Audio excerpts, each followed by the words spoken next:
yeah.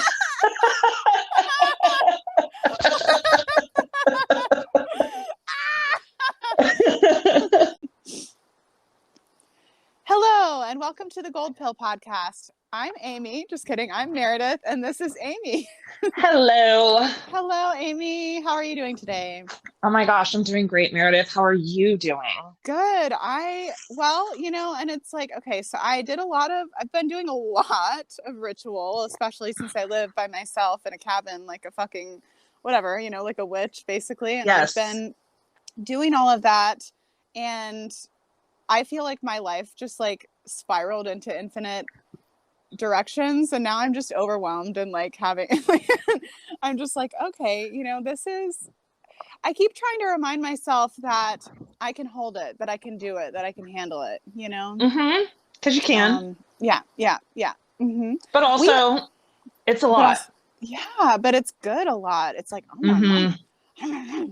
All right. Yeah. So let's talk about our amazing, incredible, wonderful, intelligent, gold pill energy guest that we have. Yes. Her name is Demi, and she writes a blog that is very popular in the alternative. In my opinion, it's popular, and so everybody else can go fuck themselves if that's not their opinion. I'm just kidding, but it's very popular in the alternative circles because of it's just like it just cuts straight to the chase. I feel it's very like, even though it is spiritual and mystical and has channeled messages and like tarot cards and music and like all of these different like links to different things, it's still like so straight to the chase and so like intelligently put together. And so without further ado, welcome Demi.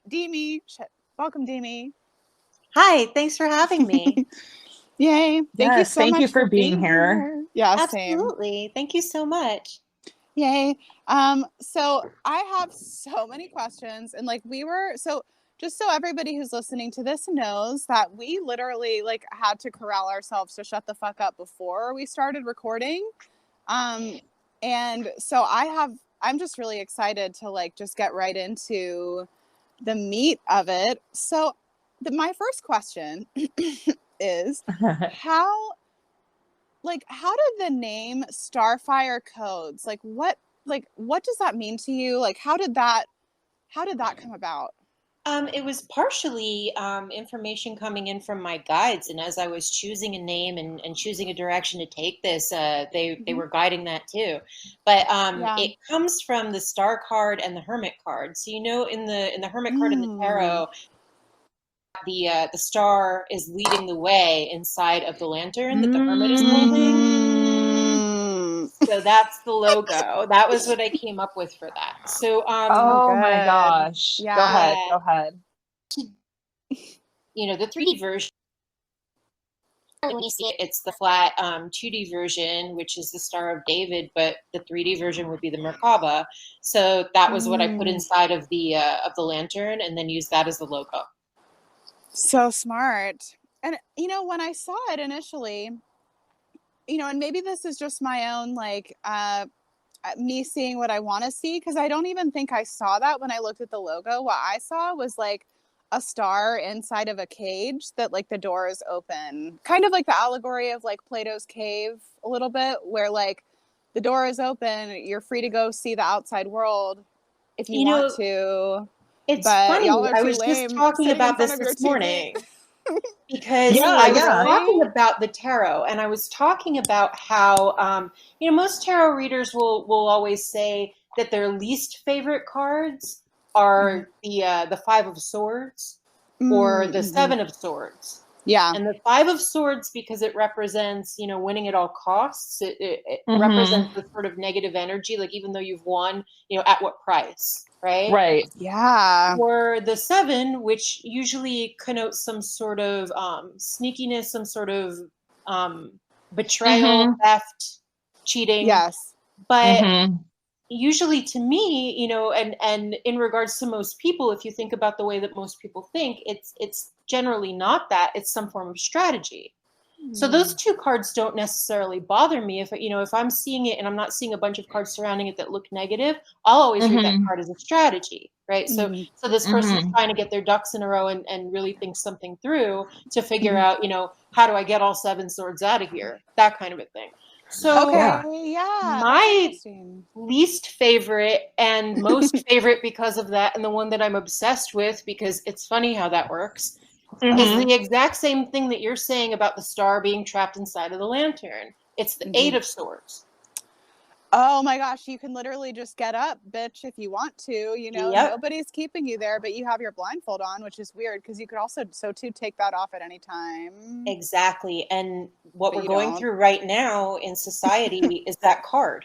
Oh, so true. Yeah. Everything is summarized by looking at that card. You've got the 3 swords on one side, the heartbreak of the entire situation, the 5 swords on the other, everyone's wanting to win at all costs. You have her standing in the center. Her binds are not tight. She could literally get herself out of them. She can blindfold herself. She could turn around and walk toward the town up the mountain in the other direction and leave this this self-imposed prison. Yeah. But she's not. She's staying put. Yeah, and that is definitely a societal mood. And it's really interesting. Of course, we get on here and it's like synchro. It's very like 50 Shades of Grey energy, to be totally honest with you. It's like a woman who is staying in bondage, and it's like, why? Is it because she's not trapped? She's choosing to stay. Anyways, it's interesting.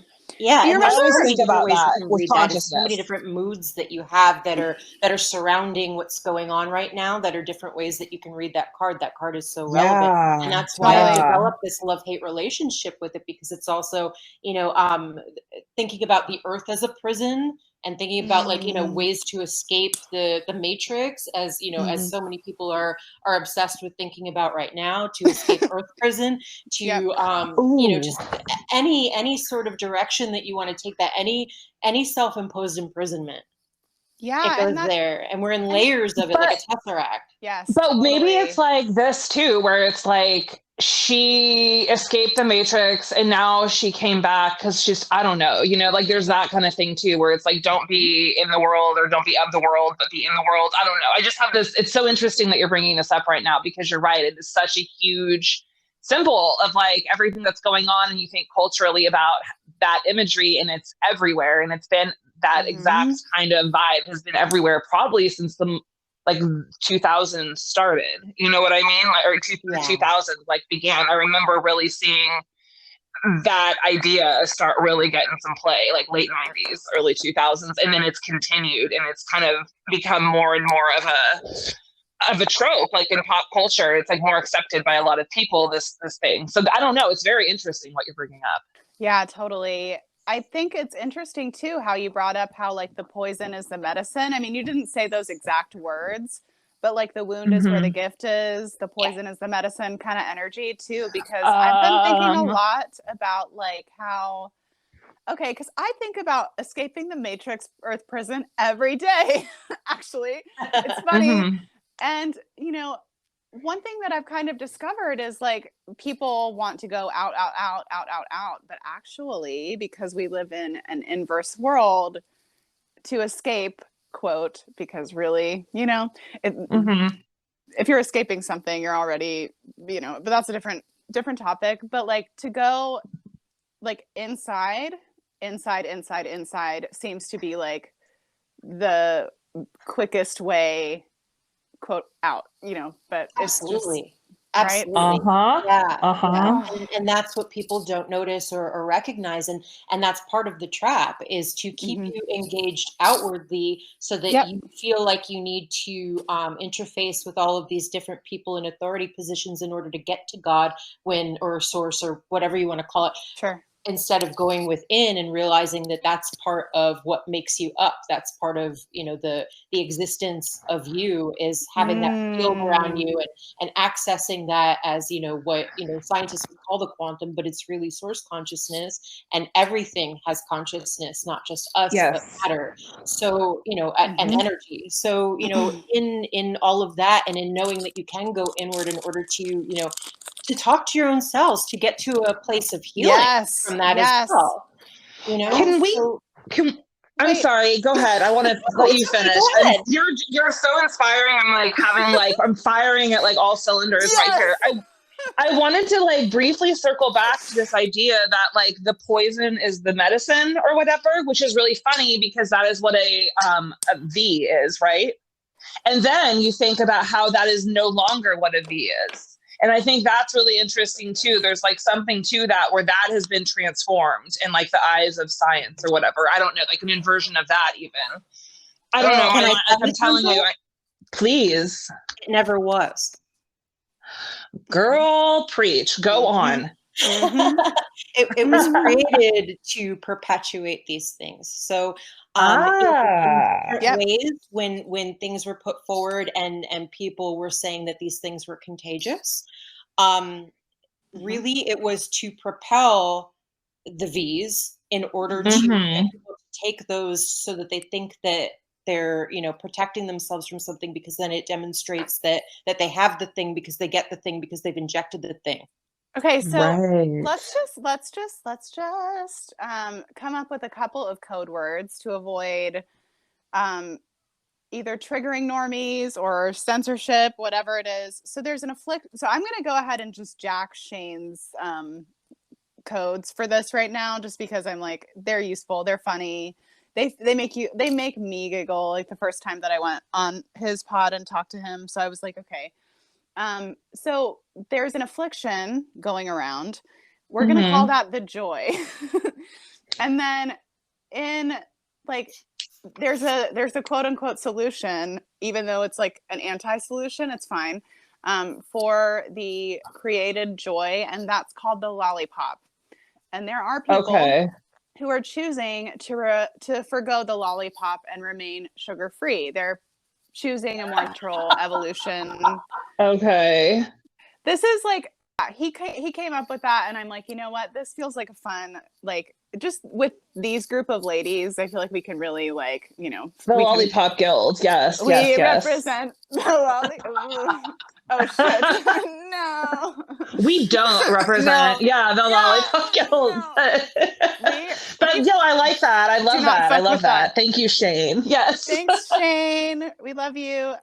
But yeah, okay, cool. So great. Well, then I'm glad that just to set the tone, which actually brings me to just another strand of this, whatever we like quilt, we're like, you know, picking apart the strands of right now, the golden quilt of life, of existence, of creation. So,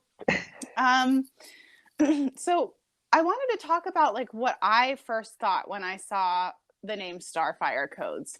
Because I have been like deepening into my like respect for, honoring of, and like looking towards like Rudolf Steiner and anthroposophy and stuff like that. And it wasn't until, and I was kind of like, I was looking for like someone to tell me like what I was kind of seeing in my imagery and my visions and stuff like that. And it kind of dates back to like the VMAT2 gene, or like if you go on Google and you search VMAT2 gene, it says the religiosity gene. But we know that that is the gene that exists within our blood and within our bones and within our, like, in our spinal columns and our, like, it's in us, it's in our pineal gland, it's in our heart, right? And that is what, like, it's called the God gene, basically. And it connects us to all that we are, all that we've ever been. So, you know, earlier, like last night, I was talking to Amy about my family stuff. And earlier, before we started recording, she was talking to me about her family stuff. And these connections and tethers that we have to our ancestors, us as our ancestors, potentially our past lives, which means our future lives, because, you know, we're not like necessarily abiding by like linear time on the fucking Gold Pill podcast. No. But yeah, I was just thinking about like how our blood houses our divinity. Blood. That's such a scorpionic thing to be like obsessed with right now. But no, I think you're right. Whenever. So you thought it was like DNA? Yeah, like that's when she said StarFire Codes, I was like, oh my God, that's like pointing to like what's in her. Like, I don't know, like I just had so much respect for that. I was like, she's showing up here as like I have holy fucking fire in my blood, and like fuck with me, like whatever, like And that's exactly it. There's part of this that is biochemical, and honestly, like one of the first things that I ever channeled was that biochemistry is the interface to the simulation. Ooh. So if you have an interface like a game controller, and you're using that in order to relate to reality, quote unquote, as we see it, right? Your biochemistry can shift that. Your biochemistry can change the way that your entire body works. It can change what you're perceiving outwardly. And part of what they used to do in order to manifest that before we had, chemicals readily available, they would take priestesses and put them into a cave for 6 months to jack up their melatonin. Oh my God, triggered. Wow.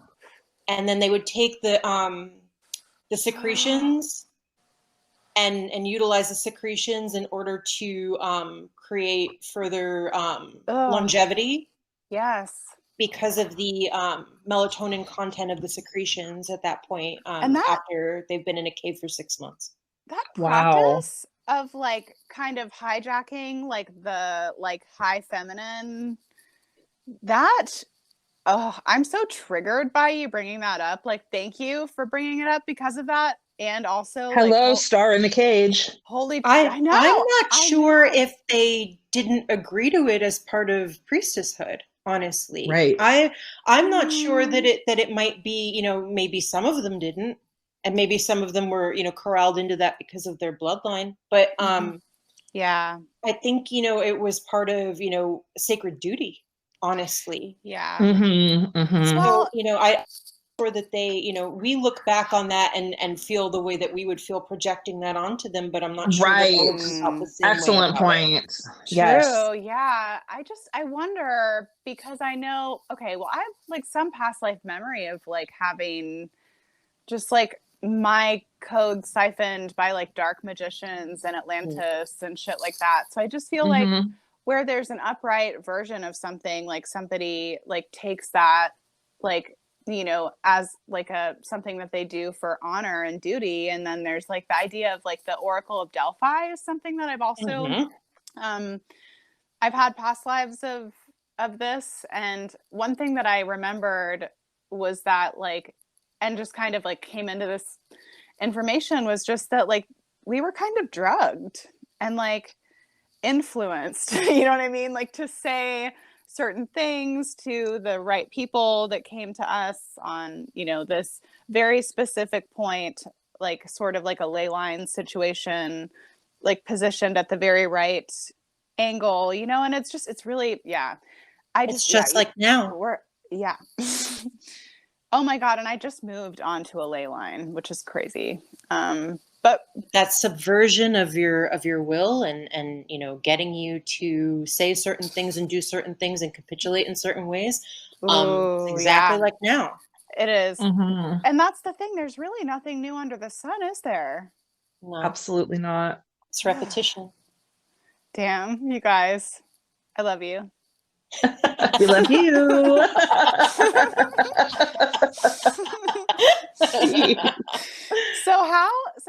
Okay. So I have questions.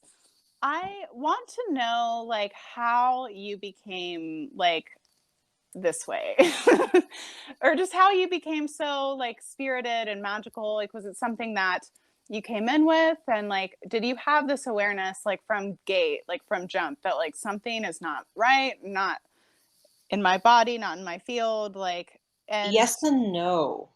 Okay. From childhood, I was having out of body experiences, which I didn't learn until well into adulthood, like, past 2 years, probably, that is what triggered expanded consciousness in me and my relationship with that from childhood. It's very different for people who have gone through that and near-death experiences at early ages. They have a different relationship to the world, to reality, to expanded consciousness. And there's a great book on this. PMH Atwater wrote it. It's called The Forever Angels. Check that out. She goes into what all of the synchronous are to the children who have gone through this, through surveying them as adults and figuring out, in what places they felt misplaced, in what ways they were similar. They mainly had higher IQs, more curiosity in dealing with the world, less feelings of feeling like they didn't belong on Earth. I mean, just on and on and on. And it's like 70 to 80% correlation among these people that are talking about their childhood. So it's very high, very, very high. So looking at that, it kind of clicked for me. Okay, this is who I am. But at that point as a kid, no, like I wasn't feeling that way. I felt disconnected from all of this to the point I became atheist. I was atheist until I want to say, into my late 30s. Wow. Yeah. Wow. And then all of a sudden this is kind of funny. I'm sitting in front of the computer. I'm watching a video about quantum physics. Something clicks in my head and I'm like, oh, got that wrong. Okay. And that was it. Yeah. There was no like, oh my God, my world is caving in. No existential crisis. Nothing. Oh my gosh. Everyone else had the problem. So as I'm telling people, no, I no longer feel that way because of X, Y, and Z. And I understand that this is how this works because it's necessary that it works that way. If these other things work that way, I have, the basis of proof now. So I don't feel that way anymore. And they couldn't hack it in their heads. They were spinning out. They were freaking out. Like how, you've been this way your whole life. It was like that kind of thing. Like, how dare you change? I'm like, well, I'm growing. This is me now. This is okay. It's like that meme with the butterfly and the caterpillar, like you've changed. You're supposed to. You are. You absolutely are. Okay. So do you feel that you ever had a challenge linking your intuition with your intellect? Asking for a friend. The friend is me. It wasn't as hard once I set out to do that. I think earlier on it was difficult because I wasn't even having thoughts like that. I was very much centered in my intellect. Right. So, there wasn't any of that like instincts and intuition and it was sort of a crapshoot whether I would follow it or not because I wasn't placing a priority on it. Really, I wasn't checking in with it as much as I would now, and now I just I leave it on and dead center 24/7. Like I don't 100. shut it off. Yeah, so 100. I don't. Yeah, I have trouble shutting it off at this point. So you talked about your astrology a little bit before this, and that I gotta crack open that jar. Okay, so do you mind if I share what you shared with me? Sure, about your astrology? Okay, so tell me if this is right. That you're a Capricorn sun, but on the later degrees of Capricorn, which I have to talk to you about that, by the way, there's stuff with that is very relevant to what's going on in our world, like those last degrees of Capricorn. So we'll talk about it. I'm sure you already know, girl. But so Libra moon and then Cancer rising, right? And then Venus and Sag. I think of all of that except for the Cancer as extremely valuing logic, for things to make sense, and so that's pretty mental. I mean, even though Venus and Sag is very fiery, that's still wants to literally ingest all of the information that you could possibly ingest. So you've done a lot of learning, right? That's my kind of understanding of you, right?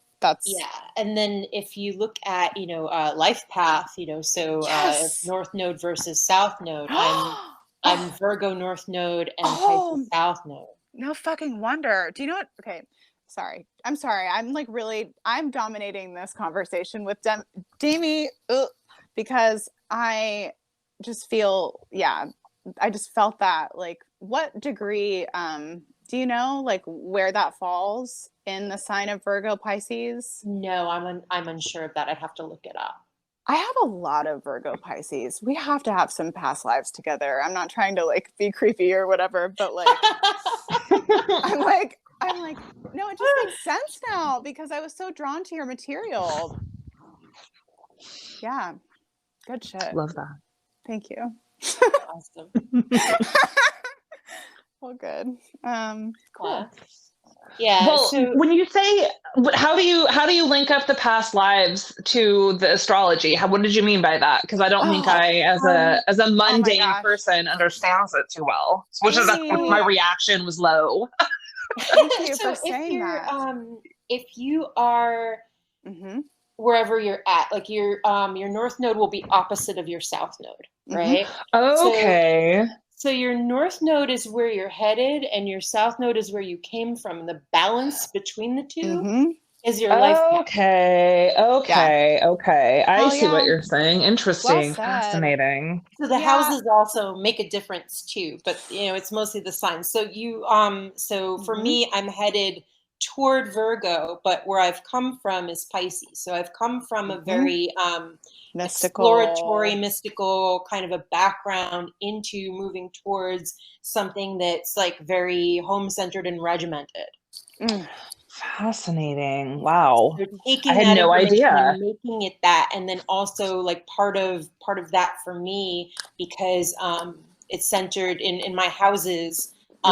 It's centered in Gemini, so like I have to communicate. Third house. Okay. Oh my God, you are so like living your north node life, girl. Like I have to say, I mean, and bridging, because I can tell that you bring in a lot of information from prior lifetimes, and like the south node in Pisces, in my opinion, is just so boundless, right? And then on the ninth house, it's like, or Sagittarius house, it's like kind of coming from this like high mountain, the cave, perhaps, like, and also just like really getting to live like fully in the spirit of things to me. I mean, that just feels very spirited.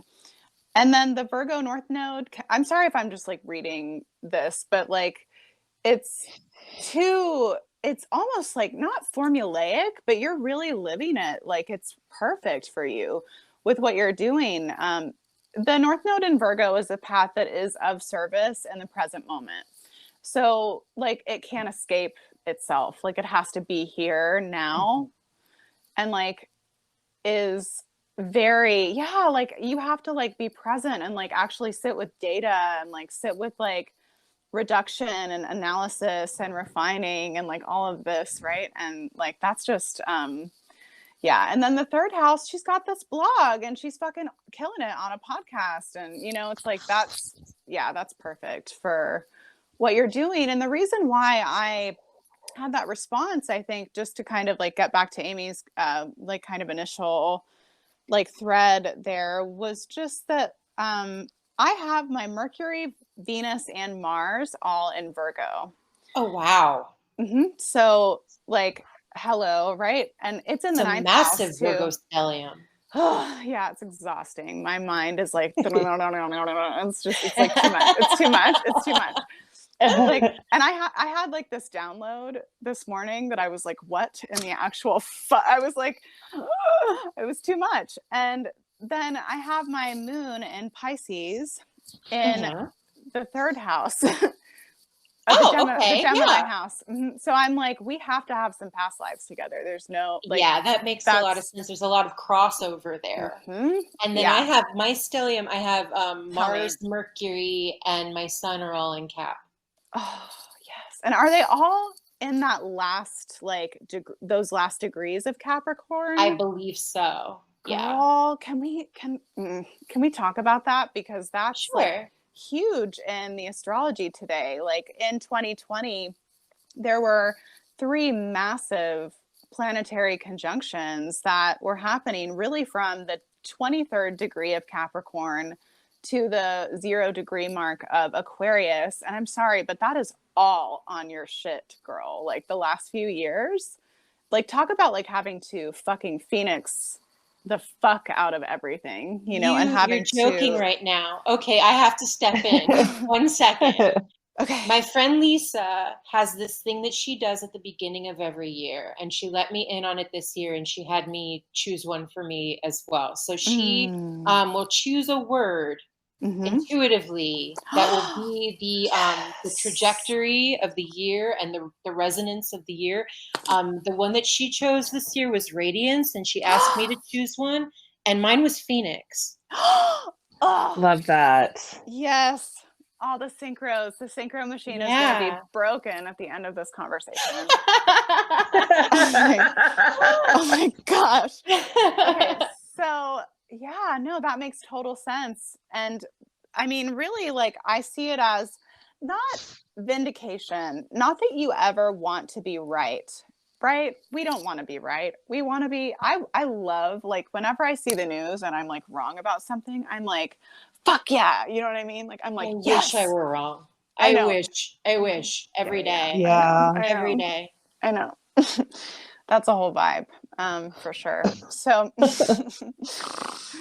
but definitely, like, that energy is like, it's not vindication because you don't want to be right, but it is what happens when you get to step into, and I'm sorry to get so, let's go deep, y'all. Let's just go deep into it. Like, sort of what I imagine for myself, what I imagine for Amy, what I imagine for you, and really all of the listeners of the Gold Pill podcast, regardless of anything, any identifier, is that when it comes time, we step right into the mode of, like, we knew this was coming. We emotionally, spiritually prepared for, like, this. And so, like, kind of stepping into death doula mode almost, not, you know, or like stepping into the all that we are so that we can do whatever it is that we need to fucking do. You know what I mean? Absolutely. And there's an aspect to that that's coming around through all of this, where I think a lot of us were prepared beforehand to deal with death on that level, so that we would understand that the energy doesn't go away, that it just, you know, takes on a different shape, a different form, so that you're not stuck in this, you know, grief catatonia. So you can actually deal with the things that are happening and what's going on, so that as we move further forward into a situation where you're going to be seeing a lot of that, unfortunately, we are prepared to handle that, and we are prepared to, some of us even act as psychopomps to usher the dead in a certain direction so that they're not stuck in the trap. Yeah. Yeah. Wow. Well said. Yeah, it's funny because I just I recently heard from my I went to school for about 1.5 years to become like an eco-spiritual, like, interfaith minister, and I need to renew my thing so I can be like a quote unquote reverend and be in quote unquote good standing, or whatever that means. But I just heard from her, and it's interesting because she was like, you'll always be surprised what you end up doing with your ministry. Like, she said, some people are like, fuck weddings, I don't want to do weddings, you know, and some people are like, I don't want to work with dying people, ew, you know, or just, I mean, it's like, you know. But then she said, like, you know, you'd be surprised, and now I'm kind of getting to the point where I'm right there with you, Demi. I really have, like, been calling you Demi, like, whenever because, you know, I've been like, oh, look at this girl, isn't she neat? I know, I've been calling her Demi in my mind for like as long as we've been talking, and so it's a true surprise, but I love it. It's so, I will never forget it. It's just hard because this initial time, because it's our little minds have been controlling us for so long, and now it's faced with the stark reality that it's been wrong. Oh my God. So I feel so liberated and so uncomfortable. That's usually the most liberated feeling. That's how you know you're really liberated. That's a vibe. Yes. Well, yeah. And so, speaking of which, you know, even though on the Gold Pill pod, there have been episodes that have been very, like, light, bright, you know, very, like, laughy. I mean, not that they're not serious. They've been really delicious, and, like, it's always kind of like this, where it's like very synchronistic and synchromistic and all of that shit. But like, Mm-hmm. you know, I do feel that an aspect of the gold pill is to look at it. Look at it. So I think that this is the perfect guest to look at it with, because it's like, you know, I was talking to my friend this morning and she was like, it's so hard to see like these love and light bitches basically when there's like a literal menticide and like a democide and a genocide going on, you know. And that's just the truth. Like it's really hard. So that's the way that you've been subverted too, is to constantly focus on the positive and think that the positive is just going to magically come about. That's to take your will to action away. That's the missing piece of that, is acting on what you want to manifest. If you want to manifest something, you have to have thought, emotion, and action all working synchronistically to even have the universe put it in front of you. If you sit on your couch and you think about something and you never leave and you never get online, you never do anything, you just sit in that spot, what do you think is going to happen? Nothing. Can't bring it to you. That can't happen. You have to take action toward it. Yeah, exactly. Absolutely. Hey, that sounds kind of like the trivia method. Have you heard of this? No. Oh, it's just like, I was just talking about all of the things that we're talking about today, like very recently. So it's thought and then emotion and then action.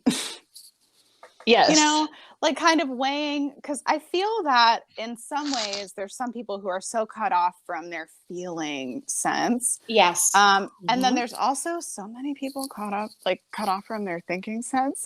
You need balance. You have to balance those in order to get anywhere. You have to come from both sides of that, and then take action upon that. So once you're balanced, it becomes easier. So even when, you know, a lot of the time when I'm meditating, I'll use hemisync in order to balance the hemispheres of my brain, so that I can get into a state where I'm more opened up, where I can access expanded consciousness more readily, and then I'm able to utilize that. So when I was starting out doing everything, I would use it even more often, and now I can kind of, you know, slip in and out of it at will, because I know what that feels like.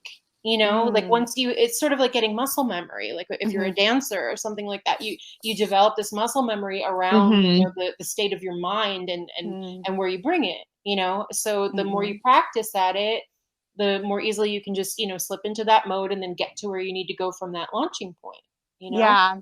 So sorry, if you get there and then, you know, you realize that, like, okay, this is my intent, this is my focus, I'm giving this up to the universe, I have intense emotion behind it, I've thought it through, this is where I want to go, then you take the next steps. Yeah, absolutely. The action piece is critical. Yeah, and that's how people are being subverted in that area. That's it, because so they're true. not told to act. You have to act. You must. You sure do. Absolutely. Yeah. I had a thing that I was thinking of and then it kind of like evaded me, but maybe it'll return. Oh, I wanted to talk a little bit about hemispheric synchronization and also kind of relate to what you said about like muscle memory.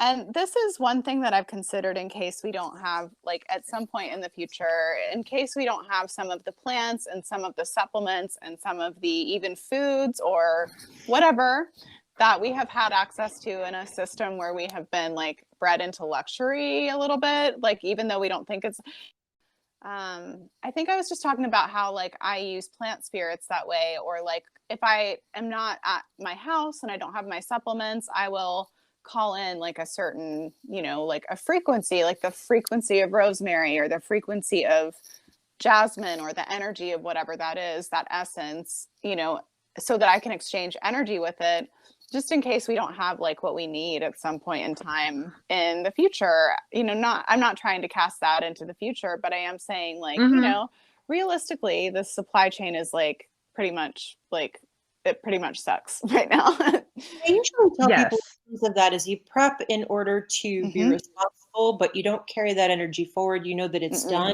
Yeah. And then you manifest that you want. So if you bought some things that you might not need in the future, great. That's a great problem to have.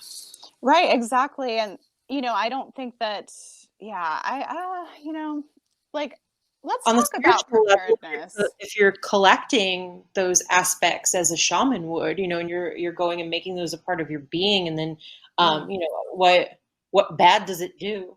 You're just more prepared. It's doing the work. Yeah. So, what do you think that people need in terms of preparedness? In the direction that we're heading, it's interesting because everyone who is sugar-free will need bifurcation of services. So that's a big one. No one is checking the blood to make sure that the blood is separated by that constraint. Right. So, So we need to bank our own blood. Even if you do, there's no guarantee that you will be near the hospital storing your blood if there's an emergency. Wow. So we got to work on ways to bank blood. Yeah. Cool. That's smart. Yeah. I know. I've thought about that a lot, actually. Like I guess maybe like when I was really, really getting concerned was about February of 2021. About exactly that, because I was just like, oh shit, like, okay, that's all going into the same pot, and kind of imagining this, like, a scenario of like organ transfer or something along those lines where, like, someone who has had the lollipop, no judgment, is, an organ of somebody who's had the lollipop is like put into a sugar-free person.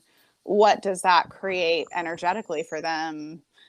Right. These are the kinds of questions that I've been asking myself and trying to like remain in like it's not easy to contemplate these things,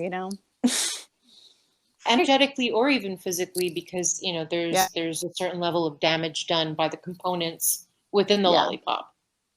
So, well, for me, so much of the existential concern with the lollipop has to do with like afterlife stuff. So, yeah, me too. I am not so concerned with like, well, I mean, obviously I want to preserve my life here, but it's like, if it meant, I don't know, it's kind of about thinking like, yeah, I guess I'm just like, you're dead a lot longer than you're alive. And so if it means like, in my mind, like your existential, like, eternity is a threat or whatever, even if it's objectively not, in my mind it is. And so like I will carry that with me into like my next transition, right? And so I need to be right with those things in order to like have that. And so if that means going without, perhaps like foregoing survival, and I don't mean to be morbid, but I'm just like, that's like the reality that I think a lot of us have to ultimately sort of confront, because it's not that it like has to come down to that, but it's like, why are the reasons that you're not doing it? And if it has to do with that, then like, how does that ripple throughout the rest of your life? And that might mean like, I don't go to the hospital, or that might mean, like this or that.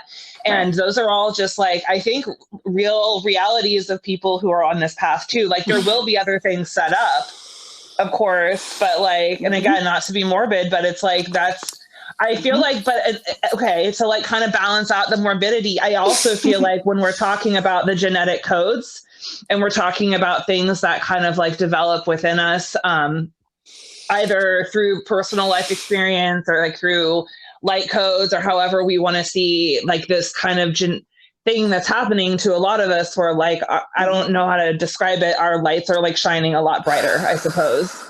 And so you have that happening as well. So it's not like it is doom and gloom. Like there is like a real sense, like a spiritual immunity to this, because there's just like a lack of stress that's like not affecting us in a way. And that's, and so, and even on a very basic level, I think everyone can kind of appreciate that. And I'm sure on a more woo level, we could really get into the metaphysics, but, yeah. So I just think there's that. And so I don't think it's like doom and gloom. I think really there is going to be like this miraculous thing. That's the whole gold pill thing, spot the miraculous thing happening with everyone. And I think that the people who are sugar-free are, in my prediction or estimation, or the way that I've been like kind of shown, like they're going to kind of continue on if that's what they, they want to do, or they can join whatever, but that they have made a choice. And then the people who are are sugar free, their light codes are gonna like, go crazy, because these things were to be received by everybody. But I think that thing, the lollipop, is like blocking that in a way, or like preventing it from happening at like the magnitude it would have happened without it, like a heavy metal sort of situation. So sure. Yeah. And the text surrounding that would lead you to understand that is within the realm of possibility. Now, if we talk about that in terms, there are certain metals inside the lollipop that when a certain frequency hits them, they self-assemble. And when they self-assemble inside the body, they create circuits. And those circuits are able to be activated and controlled by other frequencies. So if you're able to turn the person via the lollipop into an antenna, and then hit that antenna with a frequency, the frequency changes the frequency of the person. Yep. There you go. Yep. That's exactly what you're describing. You're both nailing it. You're both giving me life right now. Thank you. But yeah, I feel that same way, and I've been kind of documenting it in the same way or in a similar way, not in the same way, but since like people started receiving it. And it really like ties in nicely with the download that I had last night, actually, that I was thinking about. I just woke up thinking about Monsanto and Bayer like a little shit. And I was like thinking about all of the pre-work to even get to this point, and like the groundwork that has been set via all different types of means, like in the air, the water, right? All of it, the food, and our medicine, which you could argue that this, like, the 1900s until now, that the only reason that we're using this kind of tech is to fucking ensnare us now. That all of this technology is unnecessary. Knowing that, it's like, well, fuck, like that's some shit, right? The first industrial revolution really like led into this, and the Amish were right. The Amish were always, they get it. They really do. Yeah. They were like, what? They're very gold pilled. Yeah. They were like, yeah, Amish are the goldest pill, dude. Amish and Quakers, okay? Like, Quakers just sit in silence for like an hour in their like meetings, which is really nice. But oh, I love that. Yeah, we're gonna bring back the Quakers. Okay, so I was talking about this download, right? And it was really like, so I was thinking about all of the stuff that they've put in everything, and that it's like all kind of this lollipop arguably is like an extension of like Monsanto and Bayer and that whole operation, right? And I was kind of feeling into like the entity, which I guess like, okay, so it depends on who you are, right? If you got like a Christian hat on, it would be like Satan or Lucifer, but they can't really decide which one, and they don't really, that's like a whole whatever. And then that's so Satan to be confused by who he is, but okay. I know. Oh my God, you can fucking say that. That's hilarious. But like I guess because I fuck with Steiner, so it's like, that's Ahriman, I guess, or the entity that's like connected through all of that, just like from the 1900s, the industrialization onward, and kind of like this, and also sowing seeds of materialism, right, in our education systems, disconnecting us from our source early anyway, right, in the school system, and sort of like, I just see it as this like metal that's like, it's just like you said, it's creating a circuit, but the circuit like blankets the whole world at this point. And it's not just in people who have taken the lollipop. There's also a lot of stuff like that going on. I mean, if you look at like, and I was thinking about fungus and candidas and like parasites and metals and all of this, right? Because this is my Virgo, like at it, right? And thinking about how much I've spent time like cleansing my body of all of this stuff, and how I just try to like do the best I can to avoid it and talk to it and change it and like clear it on an etheric level, right? But ultimately, like, I've seen people and they're like, yeah, I don't have any entities, but we're acting like entities are like not, like some entities aren't bound by like this, space and time like we think they are. So really, like if you have an overgrowth of candida, if you have like parasites and like a heavy metal overload, you probably have like entities, and there's probably stuff going on in your aura that like is reflecting. I mean, so that all can be, it's like Ahriman's jizz that just like connects everyone like to this like inverted like mycelial network, like Internet of Things, like beast, frankly. And that's so funny. Go ahead. That we can clear the like ethereal components of this, and it causes somewhat of like a flush to happen, or like a Herxheimer response, or like a detox reaction. And that is like a really good way to go about it. You can also clear the contracts and cording with the actual principality, whatever that, it's the same entity that's in pharma, that's in big ag, all of that, right? Yeah. It's the same entity. So you can clear the contracts with that entity. And then what you find is that the natural universe actually still supersedes the matrix. Yeah. So that's all. Thank you so much for I just had to like mentally project that out of my mouth. No, just adding on to what you just said. Yes, girl, add on to it. The tech is designed to make people think that they need the tech in order to do all of this, when really, like you were saying earlier, if you go inward, you tap into all of that. You can do it yourself. You don't need the tech for that. And they've done study after study. They already know that you don't need the tech for that, but they want you to think that you need the tech in order to do it, because the tech is a control mechanism and the other is a mechanism of freedom. Exactly. Yeah, because that's the thing. Nobody can tell me shit right now. You know what I mean? Like, and that does feel like freedom, because I'm like, you know what? I'm not bound by materialism. I'm not bound by the same laws of physics that you fucking like muggles are. Yeah.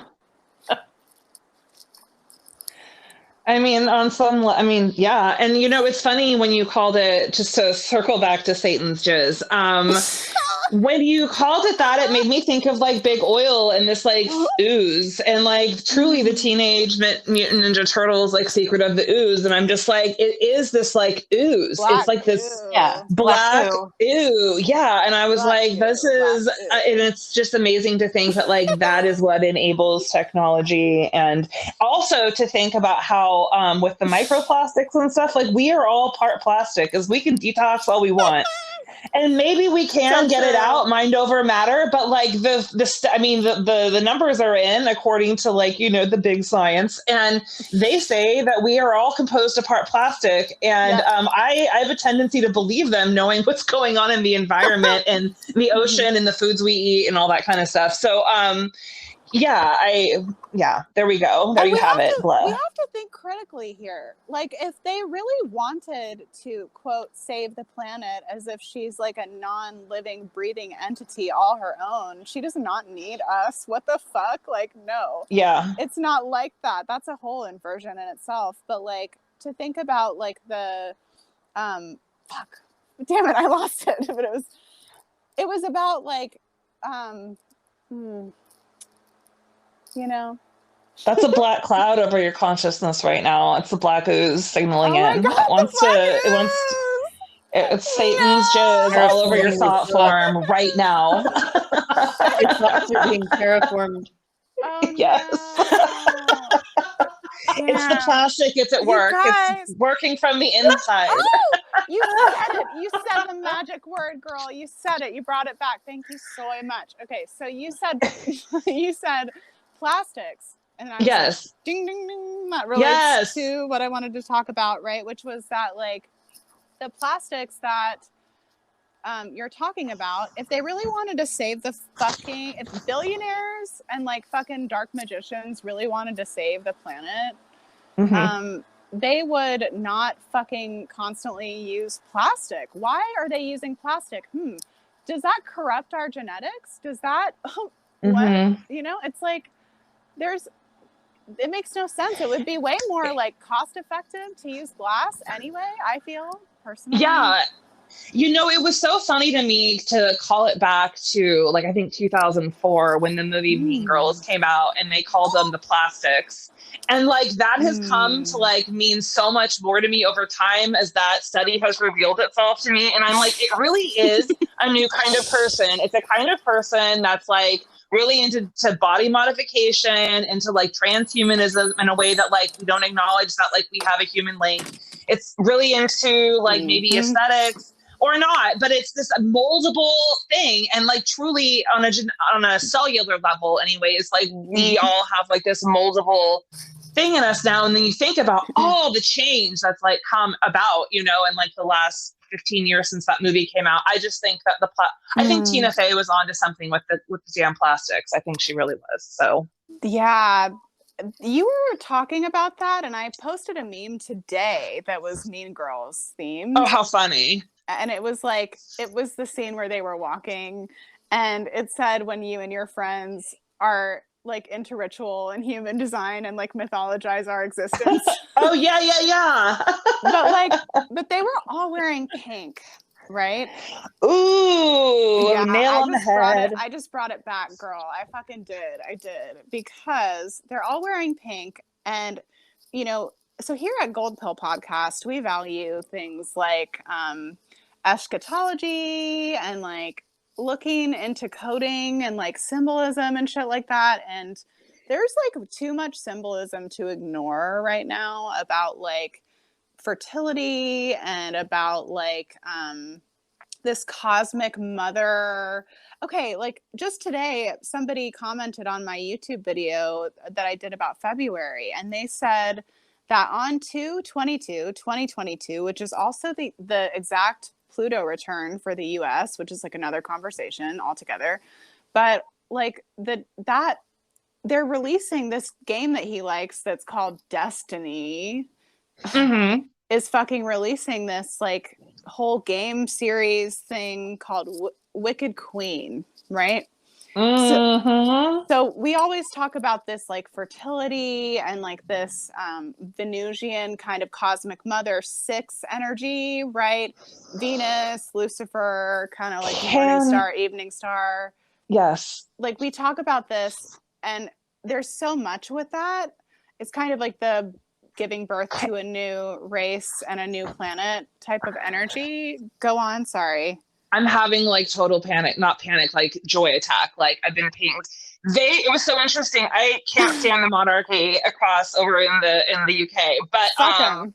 Yeah, fuck them. But the thing is that's interesting is yesterday I saw something on the news, this really like random story about how the Queen has now said that when she dies, Charles is her son's new wife would be the new queen. Like that's been a big deal because like she was like a real scandalous person. But like basically the Queen acknowledged the new queen in the month of February. And I don't know what day that was because I heard it reported yesterday. I don't know when. That could have been on the 2nd, to be totally honest with you. So yeah, isn't that interesting? Guard. Yeah, interesting. Like yeah. So do with that what you will with your queen energy. But and I was wondering, like, what do you think of the whole like sort of like the new race of human, the new race of the plastics, basically? We will, yes. So I think that, you know, on a physical level, you know, to protect survival and passing on, you know, ourselves intact in that way, will end up needing to be a lot of bifurcation that goes on in the world in order to keep people safe. And then past that point, then, you know, you will have, you know, a difference even in the physical that's causing this difference in frequencies in the metaphysical, because the two are connected. Right. Absolutely. We see that with water and consciousness. We see that you if you pray over your food, it changes the construct of your food at its core. It changes that, right? So we know that about water. We know that about, you know, putting water near the antennas in question. You did not just bring that up. It changes it. It changes the structure of the water. So you being near that changes the structure of you. You are mostly water. It's that simple. We went to the park the other day. I live in a beautiful town with an amazing park in California, and like Upper Park, like huge, open, not like a, you know, metropolitan park. And there was a big 5G tower there. And like, I just told my boyfriend, like, get away from that. Like, we weren't that close, but I was like, we got to get out of here because this is like too weird. Why is this here? Yeah. And it's near a lake. And yeah, it was just really alarming because I was like, why is it like here? Why does it need to be in this? You know, like, I get why it's in the city. Okay. Like, I get that, but there's no homes, you know what I mean? Where it was, and it was, there's no businesses, and it was, I get it. Yeah, there's a lake. And so it was really, really, that was daunting. And I was like, we got to get out of here because I have seen like video after video after video of people get close to this thing with EMF reader.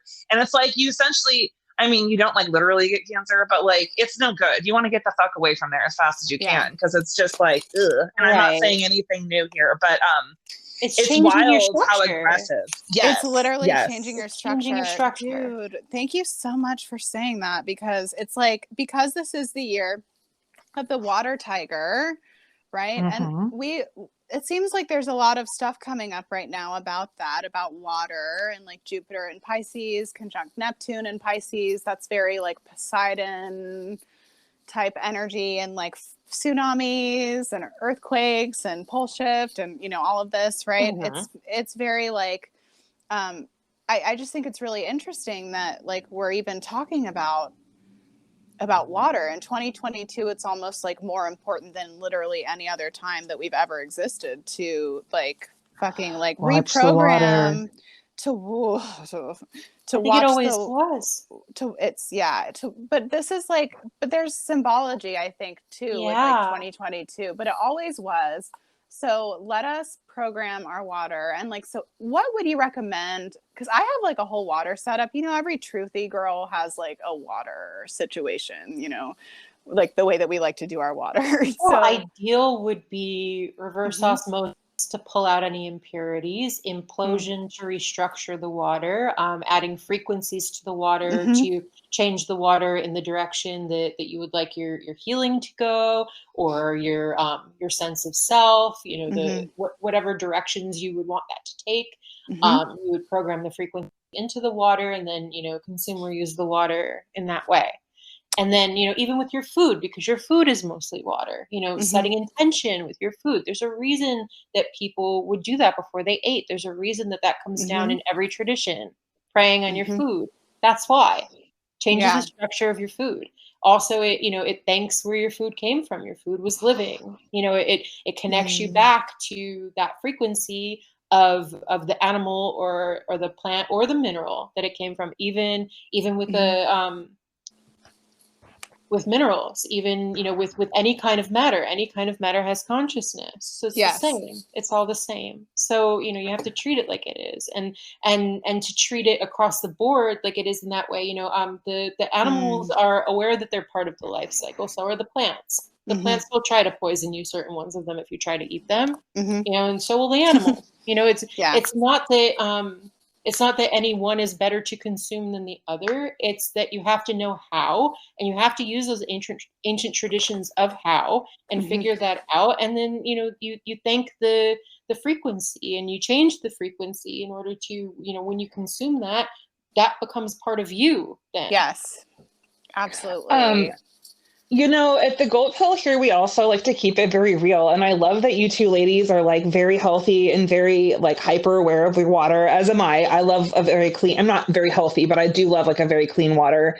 But I also like, I can't help that. Like, I remember one of my favorite like YouTube mystics, but he's not just YouTube, he's in New York. His name is Brother Panic. And he talked about like, if you are just like a magical motherfucker, like you can have a can of orange soda and that shit, you can program that to be fucking exactly perfect for you. So I'm just saying, like, yes, please go above and beyond and take care of your health. But like in reality, every once in a while, I enjoy soda every now and again. And so that's made of water too. And just like, you know, have room for it all. all. Like, you know, do your best and have room for it all, and then like love it and treat it and like reprogram it. You know what I'm saying? And then, yeah, that was just my little caveat as like someone who is not as hyper, you know, nutritional as you two ladies. I had a chocolate bar yesterday. Love that. That is not an admission of guilt, my friend. That is a celebration. It was good. I was vibing, you know, but at the same time, like, you know, it's like, okay, everybody is different with that, because we can like dip into the human design pool if you want, because we're all different types, which I think, well, kind of, you know, we're all different types. Both, I'm getting charged up right now, sitting in the middle of two sacral beings, you know, in human design. But I don't know, like, I feel like I have so much sensitivity. Like, I fucking came into that download, and then I'm just gonna be like, oh yeah, like, let me go fucking like crush some like GMO lettuce, you know, like if I had to, like, I would, you know what I mean? Like, probably, but you know what I mean? It's like, everybody is different, and some people can take like more of like that kind of stuff, like generators, manifesting generators. I think it actually matters less what you eat. And if you're a projector, you're just like sponging up everything all the time, and it's just like it's not conducive, I don't think, to I understand my life on Earth. Absolutely. And you know what, but that's just it. Like, we're all different. And I think it's sometimes like when I listen to really healthy people as like a person who's doing, you know, I'm trying, like I kind of get lost in like, well, I'm not doing good enough, but it's like, you know, everyone, right. And that's like a whole thing on, maybe I shouldn't like compete with other people, but when there's no competition, but like the idea is I don't want anyone to like get lost in this thinking like, oh, it's this or like the whole thing at Gold Pill is like, you are like your designer of your own life in your own way. Right. And so if that means like crushing an orange soda or like having, you know, like a kombucha, whatever it is, like, bless it, like be grateful it's there, and like move on with your life and say thank you for the calories, because you know at the end of the day it is about sensitivity, and it is about what works for you, because health is such an interesting thing, because there's lots of healthy people that truly like get hit by cars and die, you know what I'm saying? So like if we look into just this idea of like, there are people, I do believe that like when you're on purpose or whatever, like you have this kind of like longevity, or like that is the thing. If you're doing something meaningful, like the studies are in on that too, like that is something that will like promote, you know, health and longevity. So it's more than just, you know, it's the whole picture. And I just want everyone to like keep in mind that it's like balance. And if you are really like super, like that's fucking awesome. And if you're really into like Cheetos, like that's awesome too, like bless it. And you know, like I love the vibe of like own it all, like, so own the sadness, own the greatness, own the sugar, fat, salt, and vegetables, right? So it's but like the like this sort of, I know I could think of two people right now who are like so fucking health conscious, you guys, so health conscious. They are like the most health, it's like very like very obsessive a little bit. And these two people that I'm thinking of are like absolutely miserable in their lives. And that's not Gold Pill.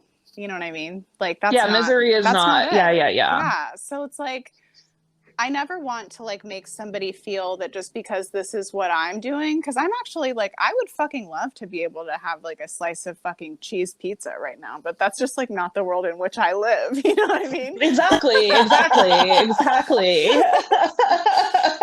I'm the same way. I don't fault anybody for what they do, you know, and I would never, you know, say, you know, oh, you should choose this over that, you know, whatever they decide they want to do. That's fine. You know, that's their body. That's their choice. You know, it's totally cool. But like Demi knows what Demi should do in that situation. And that's, yes. And I'm like a canary in a coal mine with that stuff. So I have to watch, you know, and for other people, it's not like that. Other people, you know, or maybe I'm they a don't trash notice. panda. So I'm like, I'm like, I consume garbage TV. I consume, occasionally garbage food. Like, it's just not all the time, but I'm like an 80s kid that was like raised by television. You know what I mean? And so like, I own that. And I've always like watched TV like in a different way than most people. And I definitely like now I watch it totally differently, but I kind of like read what's in the movies and TV like you would tarot. You know what I'm saying? Like you're just kind of making sense and synthesizing at this point. But yeah, like I just think that there's a million ways to El Dorado, right? And so like Absolutely. however you get there, and honestly being authentic to who you are is probably faster than trying to fit in just some like cookie cutter mold of like what it is to be this or that. And I'm sure we all understand and appreciate this. And I'm probably just preaching to the choir, but I couldn't help but bring it up. Being your most authentic self is the way that you align with the universe. Anything else is out of alignment. You need to align according to who you are, and not even who you think you might want to be, who you think you should be, who you are. You have to be honest about it. Otherwise, the things that you bring in for yourself, the things that you manifest will not be in alignment and you won't be happy. That's it. Simple as joy. Joy. The real joy. Yeah. The actual joy, not the code word joy. Yes. Joy to the fishes in the deep blue sea. But yeah, that song takes on new meaning. Yeah. So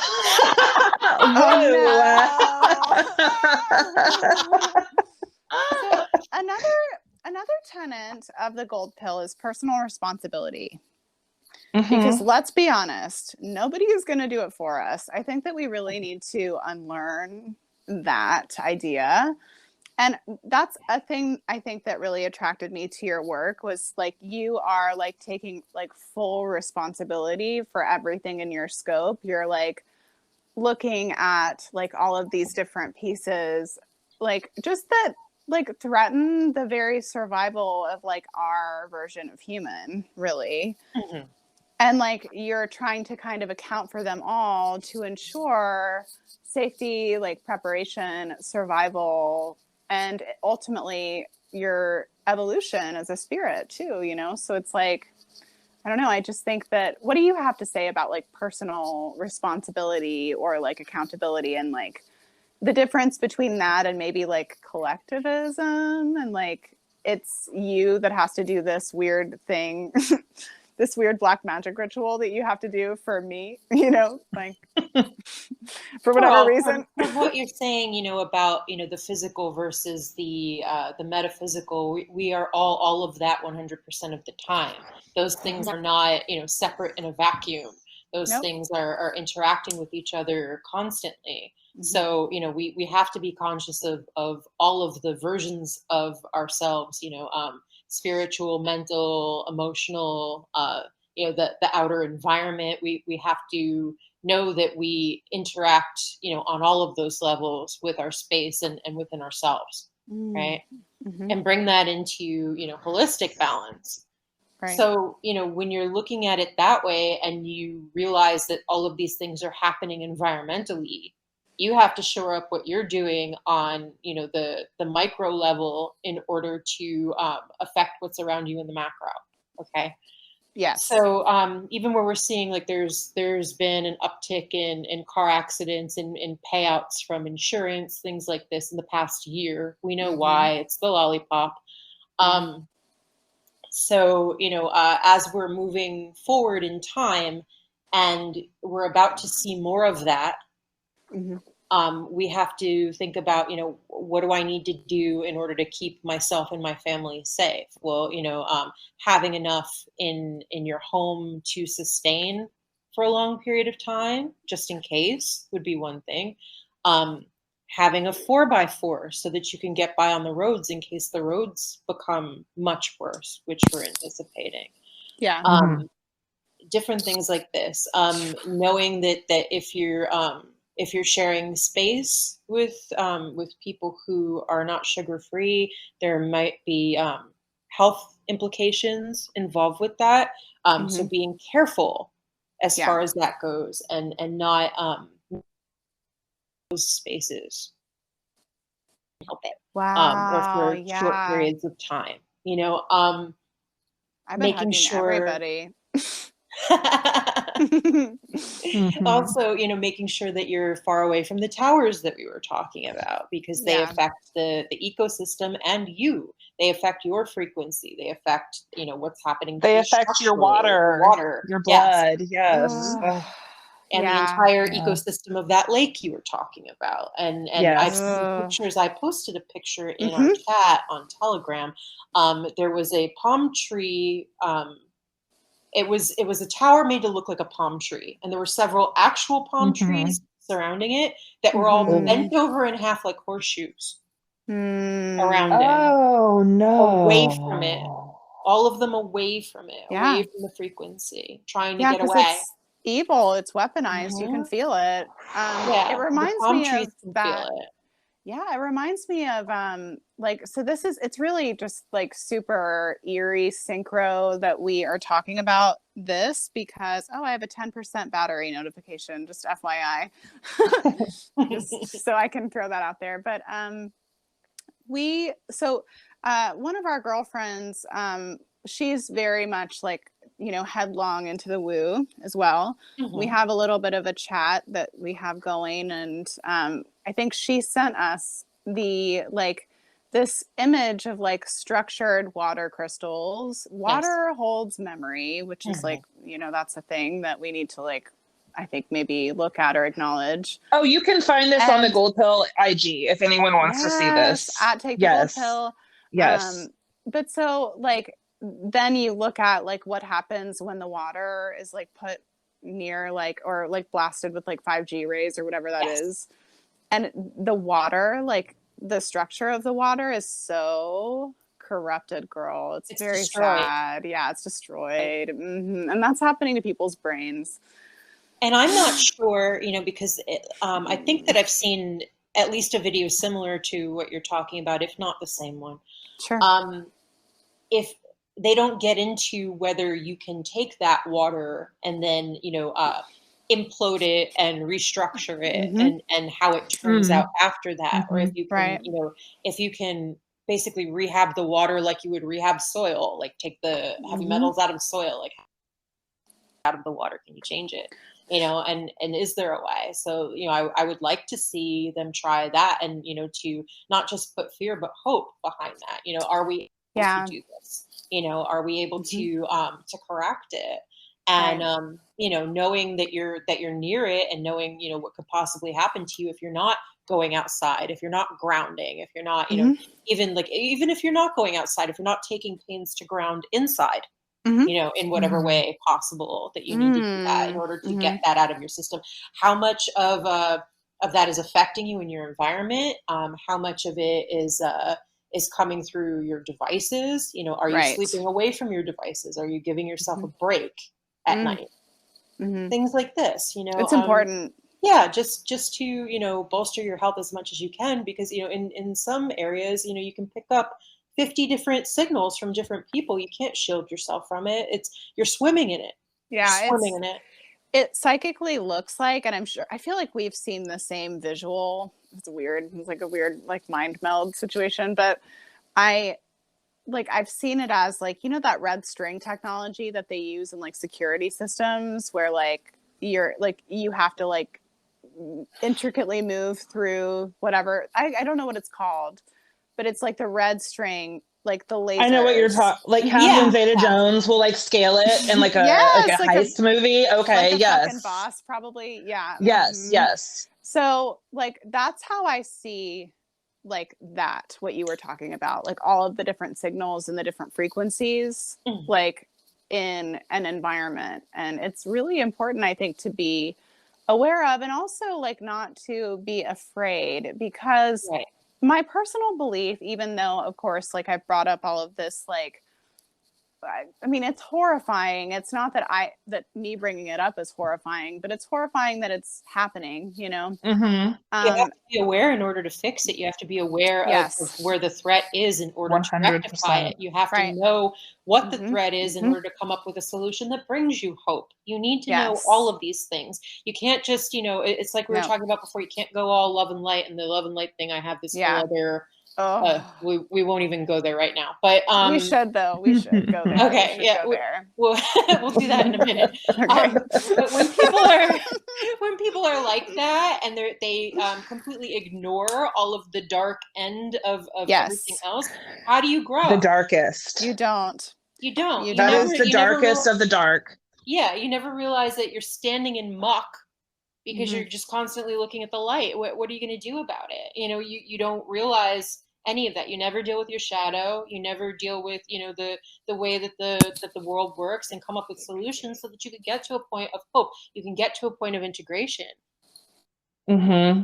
Absolutely. I was just going to say that I don't feel, there was a time where I was really like digging into the research on that, and like I felt very threatened by it because it's like literally like a militarized like 4th generation like weapon. It's fine. Bingo. But like and I felt really afraid and I felt threatened by it. And I think that like there's something about fear that's like an internal alarm system.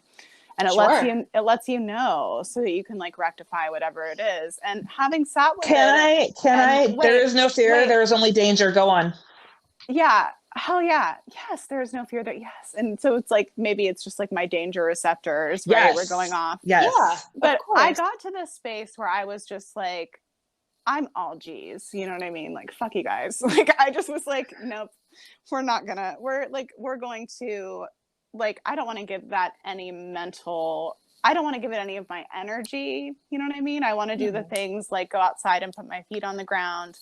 I want to like make my life a living fucking ritual and not like allow that to interfere with my manifestations, because you guys, our oversoul is over and outside of all of this. And if we had any idea like how magnificent we actually were, like we wouldn't be worried. Like, it's like, because like we fucking got this. Like, it's like the more that I experience like communion with that that I am, the more I think that like we're just enslaved to our oversoul wanting to have different experiences, really, like, so I don't know. It's like, so I just don't, I can't give it any power. And so it takes no power from me, Very wise.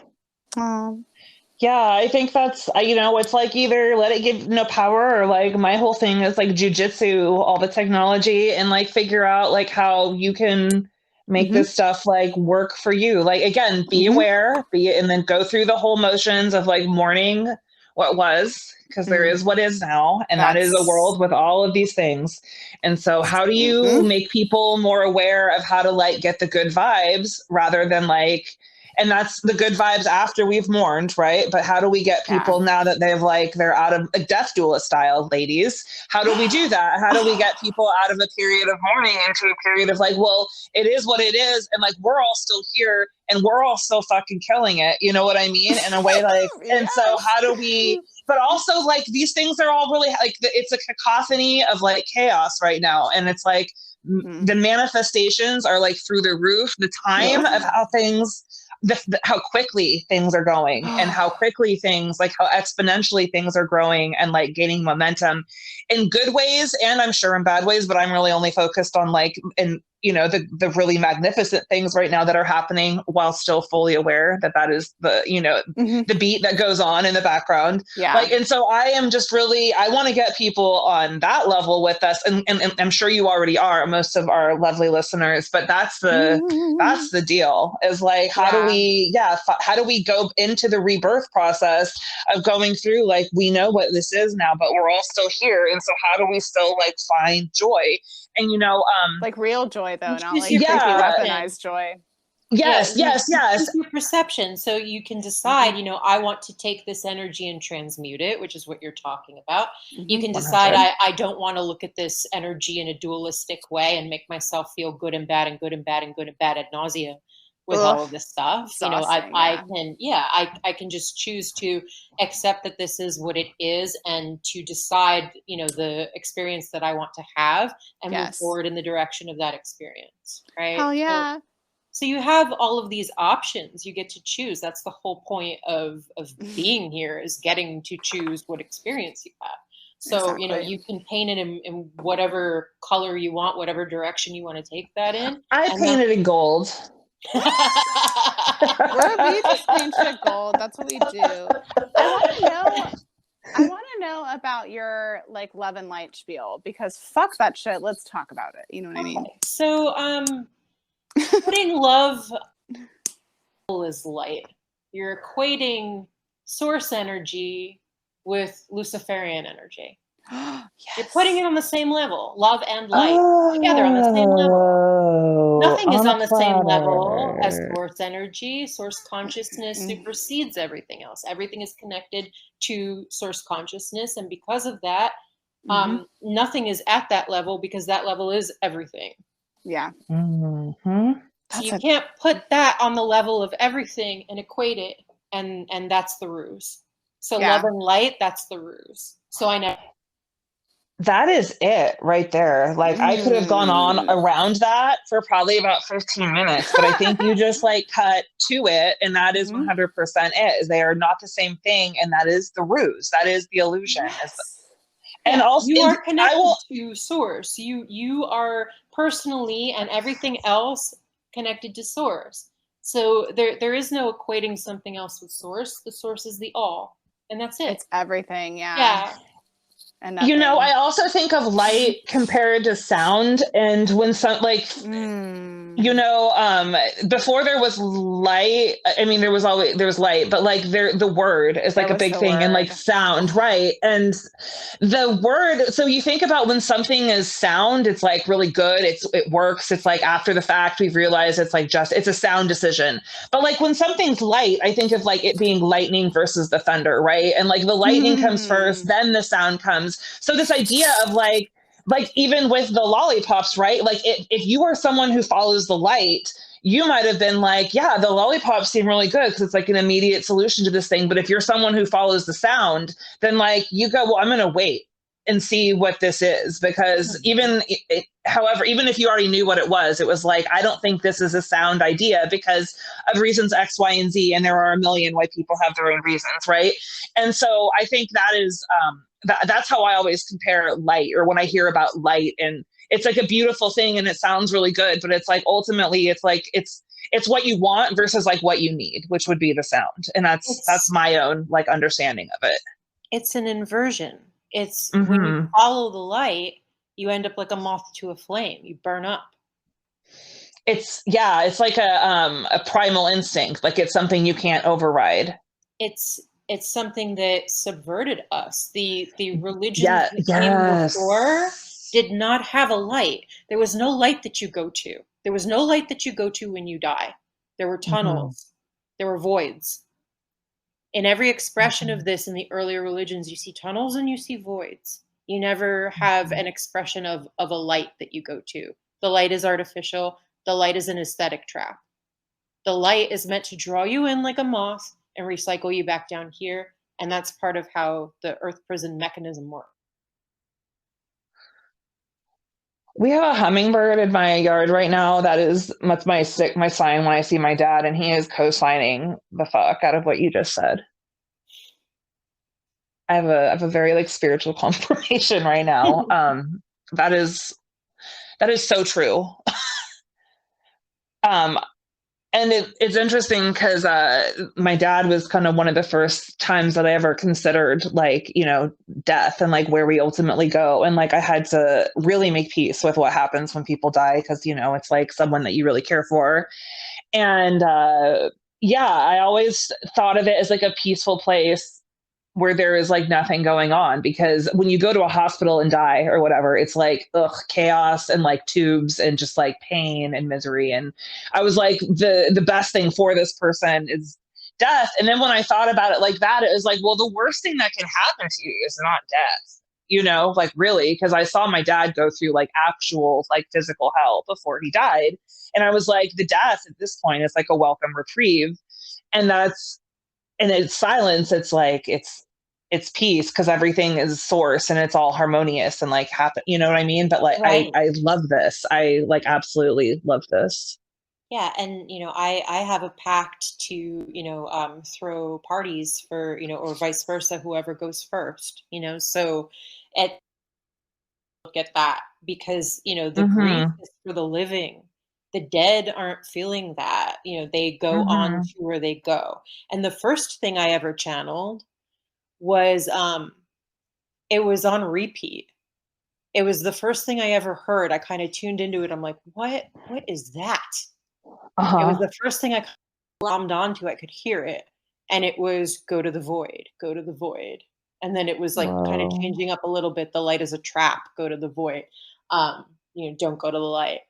And I wrote about this in great detail in the blog. And anything that I'm mentioning here, I'll give you guys the link. You can have them. You can post them where you have this posted. But there's so much to that was the first thing that my guides wanted me to know. Out of everything else, anything else they could have told me first, if I would have never heard it, if I would have never heard anything, it was so important that it was left on beacon, so that that would be the first thing I tuned into, was go to the void. It's important. Yeah. It's how we escape this place. It's how we get out of here. Not that it's, good or bad here. It's that it's been subverted into a trap. It's a place like anywhere else. It's not, it's got its good and it's got its bad. There's no, there's dualism within that, because we're in physical bodies. There's dualism here. It's not to feel that way about it, but it's to, if you're going to decide to come back down, that's different from being corralled into it. The same as people are being corralled into the lollipop. Which brings it right back to the star in the cage, which is she there of her own accord? Did she go back in?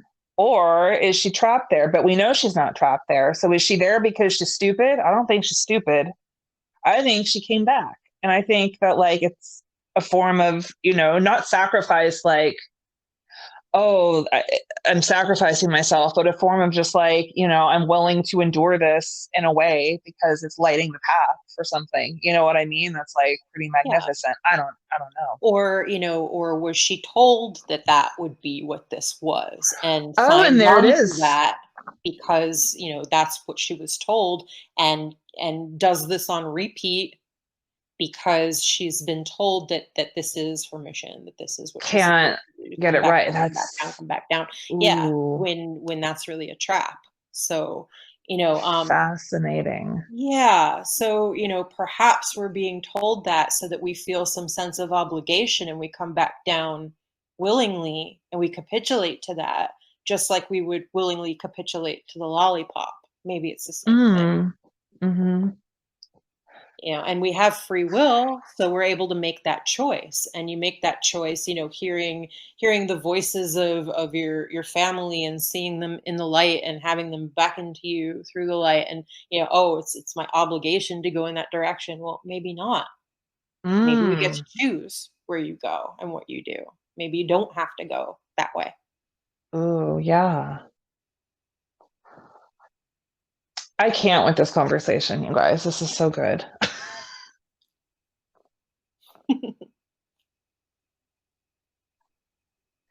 Well, where can people find you online? Where can they subscribe to your amazing work, and where can they support you and follow your, socials and stuff? Well, I am on Substack. So I am starfirecodes.substack.com. And we have free content and paid content there. We also have a news feed, which is, mainly links to the content that's in. So that would be at StarFire Codes. And then there's a chat also, which is at StarFire Codes chat. And that's on Telegram as well. Okay, well, that's awesome. I definitely already follow your Substack, and I am very excited to follow you on other platforms as well. Meredith, did we lose you? That's what I suspected. So we're at the end anyways. And Demi, I want to have you back because I think that we could go so much deeper in so many other ways. And I know that sounds crazy because we went so deep, but it's been a true pleasure and a true honor to have you here today. And thank you so much for sharing all that you know and all that your lifetime of experience has really just it's been a phenomenal time talking with you today. Thank you so much. And thank you for having me. And I would be so happy to come back on. I'd be honored. Thank you. Thank you. Okay. Well, you have a great day. And I guess we'll see you next week, Gold Pill. Take care. Bye.